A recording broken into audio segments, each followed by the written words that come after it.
Hello everybody, welcome to this Tuesday's edition of Ask Danielle. I'm Danielle Stewart, your candidate for mayor of Beckley. Thank you very much for joining me. For those that weren't able to watch, hold on just a second. The city council held its meeting today, starting a watch party.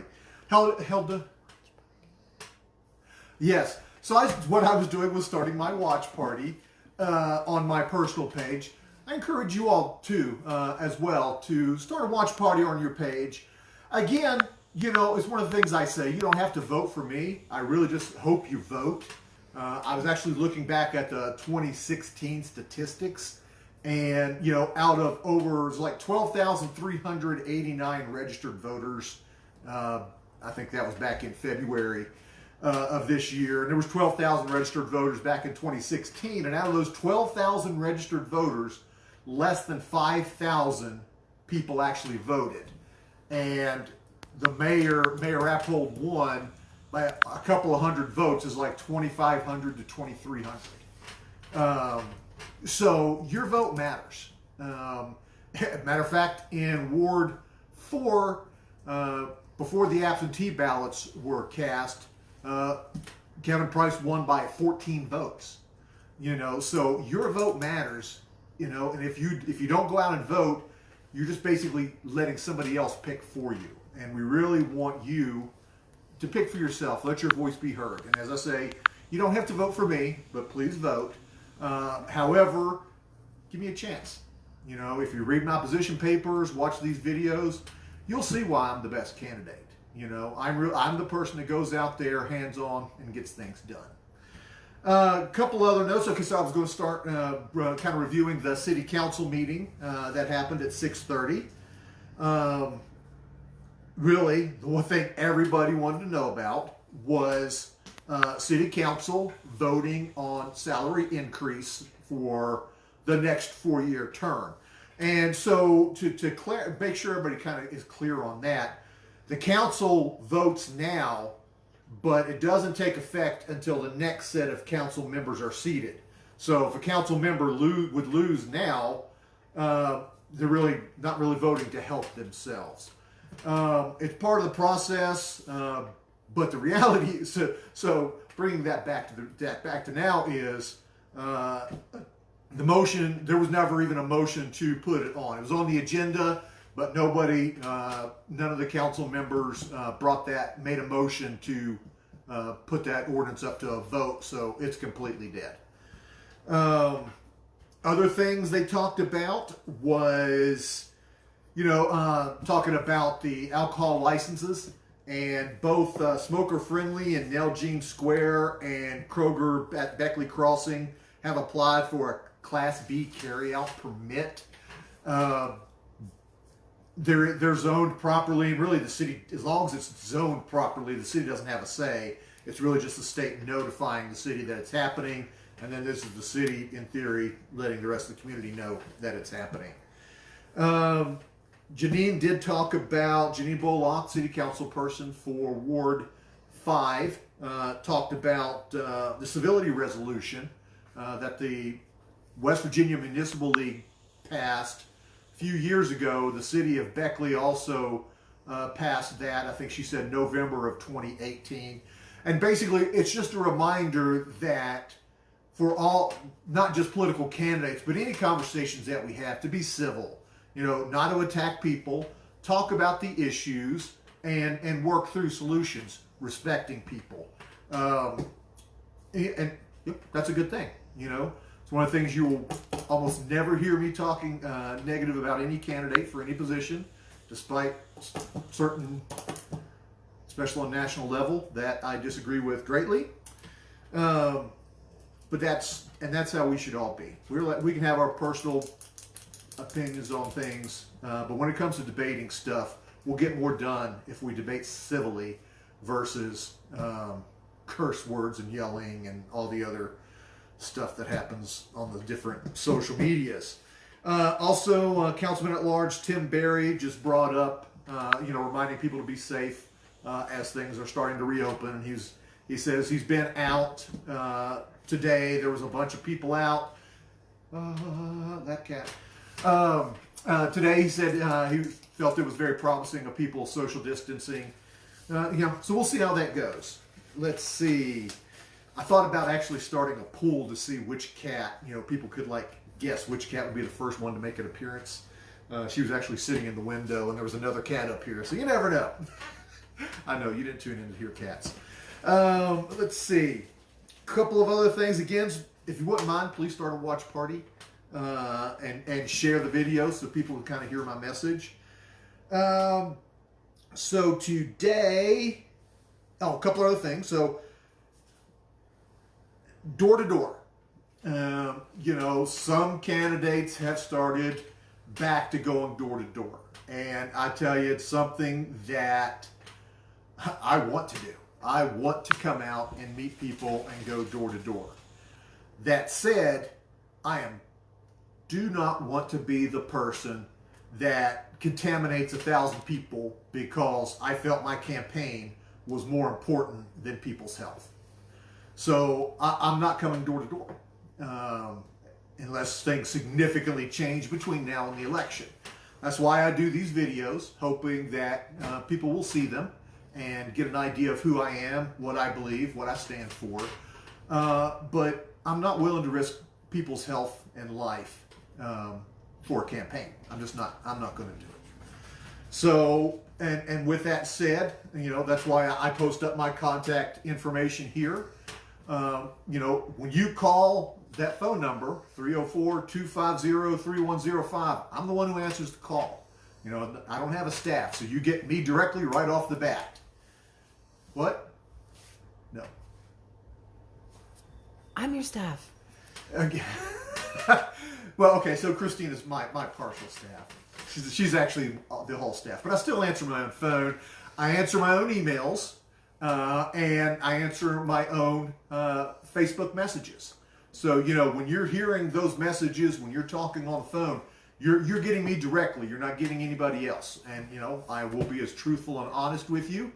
On that note, if you would like to ask a question during this session, feel free you can put a question in the chat.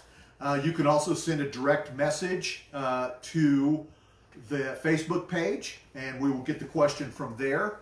And yeah, that's about the best ways to get a hold of it now. Though, like I say, I do answer questions anytime during the week, anytime anybody calls me. Please call. I'd love to talk to you. Two other things. One, don't know if people have seen yet, but the West Virginia Air National Guard is going to do a flyover of southern West Virginia tomorrow, kind of to honor the healthcare workers that are out there struggling to keep everybody safe. They're doing a big route all over southern West Virginia, but they should be over Raleigh General Hospital about 1 o'clock. I would say probably a window anywhere between 12:50 and 1:10 p.m. is when they'll actually fly over Beckley. Take your kids out. Not often you get to see that kind of flyover. And take a minute to honor our healthcare workers and the risks that they're taking right now. Talked with individual today. It looks like WOAY is going to do a debate with all the mayor candidates. This is new information. It's only about an hour old, and they're still working out all the details. But I think that's a good thing. I really, for the first time in many, many, many years, Beckley has a real choice in the direction that it wants to go. Whether you vote for me or somebody else, the bottom line is you're going to choose the direction of Beckley. And this is the first time Beckley's really had a choice in a very long time. So I encourage you, again, we will post all that information up as soon as I get the details. Looking forward and thanking WAY for stepping up to do the debate. And we'll see how it goes. On that note, we did the WJLS radio show Monday. Still looking for a recording of that audio. If I find it, I'll get it posted up. But tomorrow at 9 a.m., it's 5:40 a.m. on the AM dial, WJLS. No, we'll have to look. I'm pretty sure it's 5:40 on the AM dial at 9 a.m. will be the last set of city candidates. They will do the city council candidates for Ward 4 and Ward 5. You could tune in and see what they have to say, and then support Kelly Elkins for Ward 4. So, today's discussion is on diversity. I published position paper number 13 on diversity. I think yesterday morning. I had it up on the website Sunday night. I encourage you to take a look at that. Because not a lot of people realize Beckley is one of the most diverse cities in West Virginia. I think we're just behind Bluefield. We have a large African American population, something like 22% of our population is African American. When you add in multiracial and Asian Pacific Islanders, about 30% of the population of Beckley is a racial minority. So it doesn't feel that way, and as I talk in my paper, with that kind of statistics, 3 out of every 10 workers at Walmart should be a racial minority. 3 out of every 10 employees at the city should be a racial minority, but it's not. It's pretty much one race that's represented. And I kind of go through and ask myself why that is, because you really see it. I was very involved with Beckley events over the last couple of years, at all kinds of events, and you really see it there when everybody is the same. There's no diversity present at these events, and so that's got me thinking a whole lot about why, what's going on. And so I've talked to a few people. Would like to talk to a few more people, but the bottom line is, specifically with the racial minorities, is they feel like the city doesn't care. They feel they have spoken up about issues and nobody does anything about it. And it's stuff that really makes you think. So I think it was. And please excuse me if this is the wrong title. I don't know if it's Pastor Cox or Bishop Cox, but he had mentioned at one of the things about our high school being named Woodrow Wilson. And for those of us that doesn't affect, we don't think anything about it at all. Okay, it's Woodrow Wilson. It's always been Woodrow Wilson. The reality is, Woodrow Wilson was the most racist presidents ever.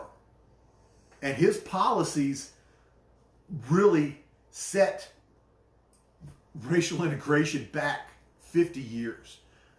He had policies where he actually went in and segregated federal departments to ensure that there was no racial equality, and things were done by race and not by talent, not by skill or experience.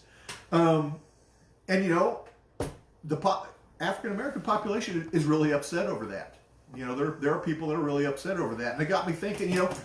And there's been a move. Let's just name it Beckley High School. We've called it Beckley all the time. You listen to the radio, it's not Woodrow Wilson. But it starts, that kind of thing starts to get you thinking about why we have this diversity, but nobody ever sees it. It's like everybody stays and they're into town, and that's it. And nobody's trying to connect everybody. And that's really, when it comes to diversity, that's one of the things I want to do. It's one of the things that I've talked about as chair of the City of Beckley Human Rights Commission, is how I want to do more celebrating our diversity, bringing people together. The reality is that everybody on the HRC has other jobs and volunteers their time to do that, and so it's not as easy as it sounds. But the HRC used to have an executive director. Mr. Day was his name, and when he retired, nobody filled that position. And so that's one of the things that I want to do as mayor, is to bring back at least a part-time director for the Human Rights Commission, with their primary purpose to work, go talk to people, whether it's our Muslim population, whether it's our African American population, whether it's the LGBTQ population, but pinning it on to somebody to say, hey, your job is to help us to work together. And my job as mayor will be helping him do his job to bring everybody together. There'll be other investigative and paperwork things that the individual does. But I truly believe that if we could just get talking to each other, get with each other, we start to see we're far more similar than we are different. And I want to highlight those similarities. We have too many people, especially politicians and talk show hosts, that have decided that, they get power out of divisiveness. And the reality is, there is no power in divisiveness. There is power in diversity. And that's what I want to celebrate. That's what I want to bring to Beckley.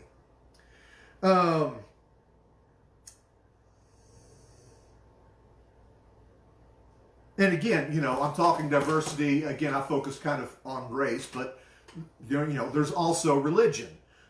There are candidates at multiple levels who run on nothing but their Christian values, which is always interesting because their Christian values may not be Catholic Christian values, which may not be Baptist values, may not be Methodist values. And so when they judge you, they're judging you only on their values. And there's a danger in that. At least the Spanish Inquisition was just the same thing. This is my religion, this is my values, you will do it. And that's not very respectful to everybody that's out there. I'm a Christian. I'm Catholic. However, I mostly attend St. Stephen's Episcopal Church, where I am a lector and have been working on becoming a Eucharistic minister as well. It is a place that I feel very comfortable at, and there's no issues, However, it's always the elephant in the room is that I am who I am. I'm different, I recognize that. And there will be some people that can't see my qualifications, can't see my experience, can't see my education. All they can see is the person that I am and say, oh, well, I'm not voting for her. Which to me says a lot more about them than what it says about me. I will tell you that I am who I am. I know who I am. I'm very comfortable with me. Spent 48 years very, very much disliking myself. And I've now got to spend almost 2 years liking myself. And that's been a good thing. And, I want everybody else to feel that same way. Mine is my identity.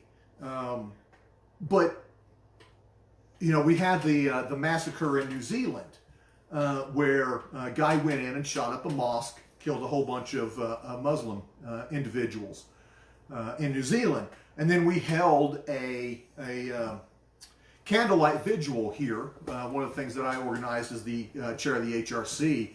And I had the opportunity there to talk with some of the Muslim community. They were very leery just to come out. To just come out there and stand and be recognized. Afraid that, that many people together would cause somebody to come by. That's a horrible way to live. And I don't want that in my town. I'm a Christian, but I will respect you if you are Muslim, if you are Jewish, if you are Wiccan, if you are agnostic. It doesn't matter, because basic Christian principles are love everybody. And that's what I go by. And again, we could talk all about the different minorities that we have here. But the bottom line is, I feel as mayor, it's my responsibility, it would be my responsibility if you elect me, to bring the community together. And so what does that look like? You're going to see me over in East Beckley. You're going to see me at Stratton. You're going to see me on Smoot Avenue. You're going to see me on Simpkins Street. You know, you're going to see me over at East Park. You know, 9th, 10th, 11th, 12th Street. I'm going to be there. You know, I'm not shying away. I'm not going to sit cocooned in my own area. You know, I know that it's going to take a lot of work to earn the trust of everyone in Beckley. I'm willing to put in that work. And I have a history of already putting in that work. And that's kind of where that stands. It is something I'm very emotional over, because totally going off script here. I had a soldier in my second command. He was an African-American soldier. And he went AWOL. The unit was on orders to go to Bosnia. And this was before I had gotten there. And the soldier went AWOL. Lived homeless, couldn't find a job because he was AWOL, criminal, and all this stuff. Well, he finally... he actually turned himself in because he got married and had a kid and wanted to make things right, knowing that he was going to be punished, but he came in anyway.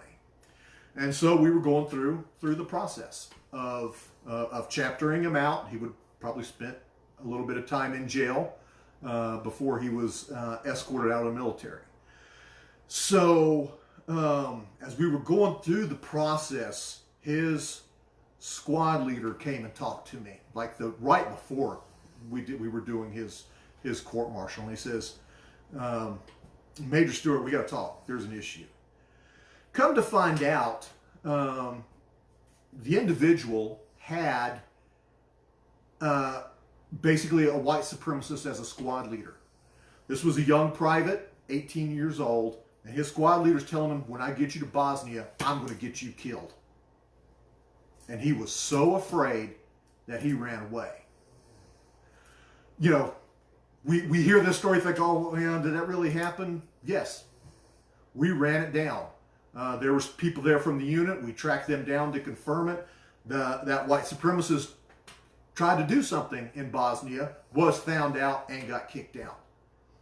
But the effect on that soldier's life, homelessness, dumpster, can't find a job, all because somebody didn't like him from the color of his skin. No. And so, it's something I'm very passionate about. I'm terrified we're going to have a Ferguson type incident here, because that's how alienated the population is here from the city. And as mayor, I am the one who will work to knock down those walls and bring us back together. Okay, a little emotional, but let's see if we've got any questions. Ayla asks, do you think we should change the name of Black Knight? And if so, do you have any ideas? Yes, unequivocally, we should change the name of Black Knight. And I understand the arguments for keeping the name from a historical perspective. And there was a whole big back and forth of, well, they didn't really discriminate, and they did discriminate. Here's the proof. Well, the proof's not valid. No, we know that they discriminated. Period. It's been there that long. In the 1920s, 30s, they weren't doing racial integration. We know that the discrimination occurred. And just like with the name of our high school, it bothers our community that leadership looks at that name and says, you know what, I hear your opinion, but I'm not changing. I'm going to listen to these group of people, and I'm not listening to you. So, will be one of the things. Do I have an exact name? No. One of the funny things, I actually sit in on the city council working group when they were discussing it and listening to all the names, Whispering Pines. There was a whole bunch of them that I wasn't necessarily very fond of. It's something I would like to open up to the community to name. There is history there. So maybe we have a Black Knight room where some of that memorabilia goes, so we don't necessarily lose that history. But we need to honor who we are now. And keeping it as Black Knight is not honoring who we are now as a city. Next question. Just asks, what could Beckley do to encourage more diversity? Well, the first thing is, as I've said, it's up to the city to get out there and earn the trust of the people. You know, as mayor, it will be on me to go door to door and say, hey, talk to me. I want to hear your issues and I want to act on your issues. But yeah, I guess that's really, listening is the first part, but taking the actions that are necessary. It's one of the things we have a Juneteenth celebration. Juneteenth is the day that by proclamation Abraham Lincoln freed the slaves. And there's a small celebration that's happened at New River Park. Last year, a couple of years, I'm not sure how long it's been going on. I really only learned about it 2 years ago. But to me, as a community, that should be a big celebration in our community. This whole state was created because we rejected slavery. We should be celebrating that every year just as much as we celebrate the 4th of July. Instead, we've pushed that to the side and let other things get in the way. And I think when we start doing that, when we reach out, we take the actions and we celebrate our diversity, that starts to build that trust that we so desperately need in Beckley. Any other questions? Why do you think we have such diversity issues? Lots of reasons. Historical reasons. I don't know if, I've seen the movie Mate One, which tragically I did not see until like 2 years ago. And the opening scene is African Americans being brought in to work in the mines, and the train stopping before it gets into town, and a whole white mob coming in trying to beat them up to prevent them from coming in. Later on, you see basically the same thing happen with Italians that they brought in from New York to work in the mines. It goes back to kind of what I said earlier about people derive power by trying to highlight differences. And it's easy to do. People get really, really emotional over these issues. And, I believe that in some ways the city has tried to be more integrated, but the actions clearly aren't working. Because, again, go to Beckley events, go to the business. You're not seeing us being as racially integrated as we should, according to statistics. And that causes resentment. Miss O'Neill, because it brought up a whole nother thing. When she came to city council, she asked, why are we building a fire station all the way out on Industrial Drive? When is the city going to invest in East Beckley? And there was no real answer to that. And her message has stuck with me.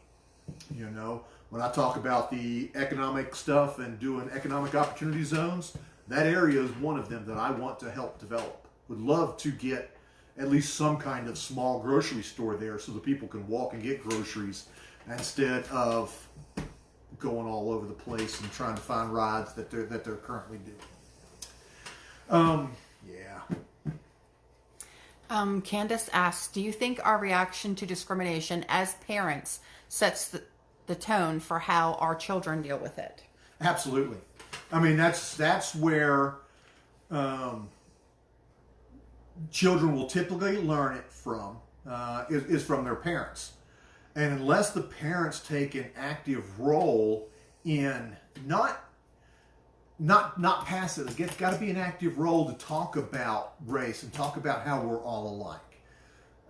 Because children are impressionable. If they hear a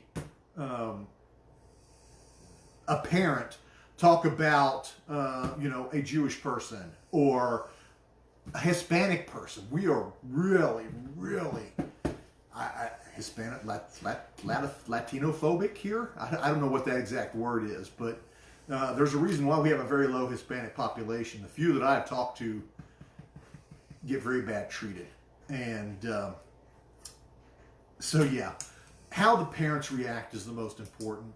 I also believe the schools have an important role in that. It is the place where most kids start learning. Integration is in our schools. And so our schools also have a big role. But, if the parents are not teaching their kids proper respect for everyone, there will always be problems. The school, we can only expect so much out of our schools. All right, that is it for questions. A couple of things last few things to put out.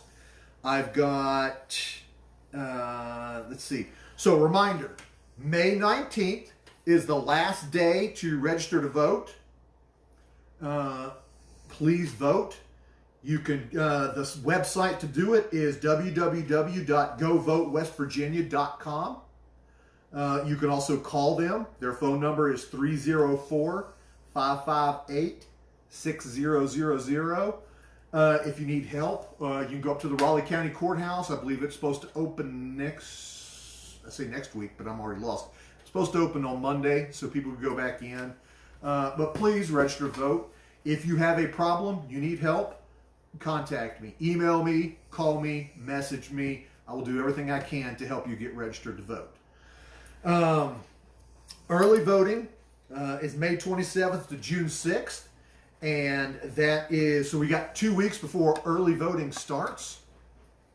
And for the early voting only happens at the Raleigh County Courthouse on the second floor in the old ceremonial courtroom, I think is what it's called. I'll be publishing that information when it gets closer to the early voting. And of course, Election Day is 28 days away, June 9th. But again, if you've requested an absentee ballot and it's come in, you can vote now. And I encourage you to do that. I have voted. A lot of people I know have voted. It's really simple. We can post up on the website. They actually have to send to the state the day they received your application, the day they mailed out your ballot, and the day they received your ballot back. So you can go through and you can check to make sure that your ballot has been received. And how they're going to count the ballots, I've heard that they'll start counting absentee ballots as soon as the start of early voting, that May 27th. I thought that I caught somewhere where our county clerk said may not count absentee ballots until after Election Day. So I'm sure it's probably different by county and how they have like a week to certify their results. So there's time built in there. But if I find out more, I will obviously put that out. Again, for voting issues in the county, City of Beckley falls under the county for the elections. You can contact them. Their phone number is 304-252-8681. And again, we have this information on various posts on our website. They also have a website, RaleighCountyClerk.com. You can go there, and it has the same information, links over to the West Virginia site. There's really a lot of information out there. And again, I want to help you. If you have issues, email me, call me. I will gladly, legally, do the things I can do to help you get to vote. It's so important for your voice to be heard. So we'll close out in that we have another roundtable scheduled for Thursday at 7 p.m. It'll be at this same location. We're working to do real estate professionals. I'm trying to get 2 or 3 real estate professionals on the camera with me to talk over housing issues from their perspective in Beckley. So hopefully I will have that done. If something happens where I can't find any real estate professionals, I'll still have some kind of roundtable at that point. Maybe it'll be with another candidate or another topic. But I think it's important that you kind of hear from these people. I don't know if you had a chance to watch last week's when I had two small business owners. As I tell everybody, they're not endorsing me just by coming on. And if you listen to how I talk to them, there's not a whole lot of self-promotion going on. I'm really asking them questions so that everybody can hear what's going on. And that's a good thing. So, one last time for questions. Nope, all done. So, as always, thank you very much. Please take care of yourselves, take care of your families, and go vote. Thanks.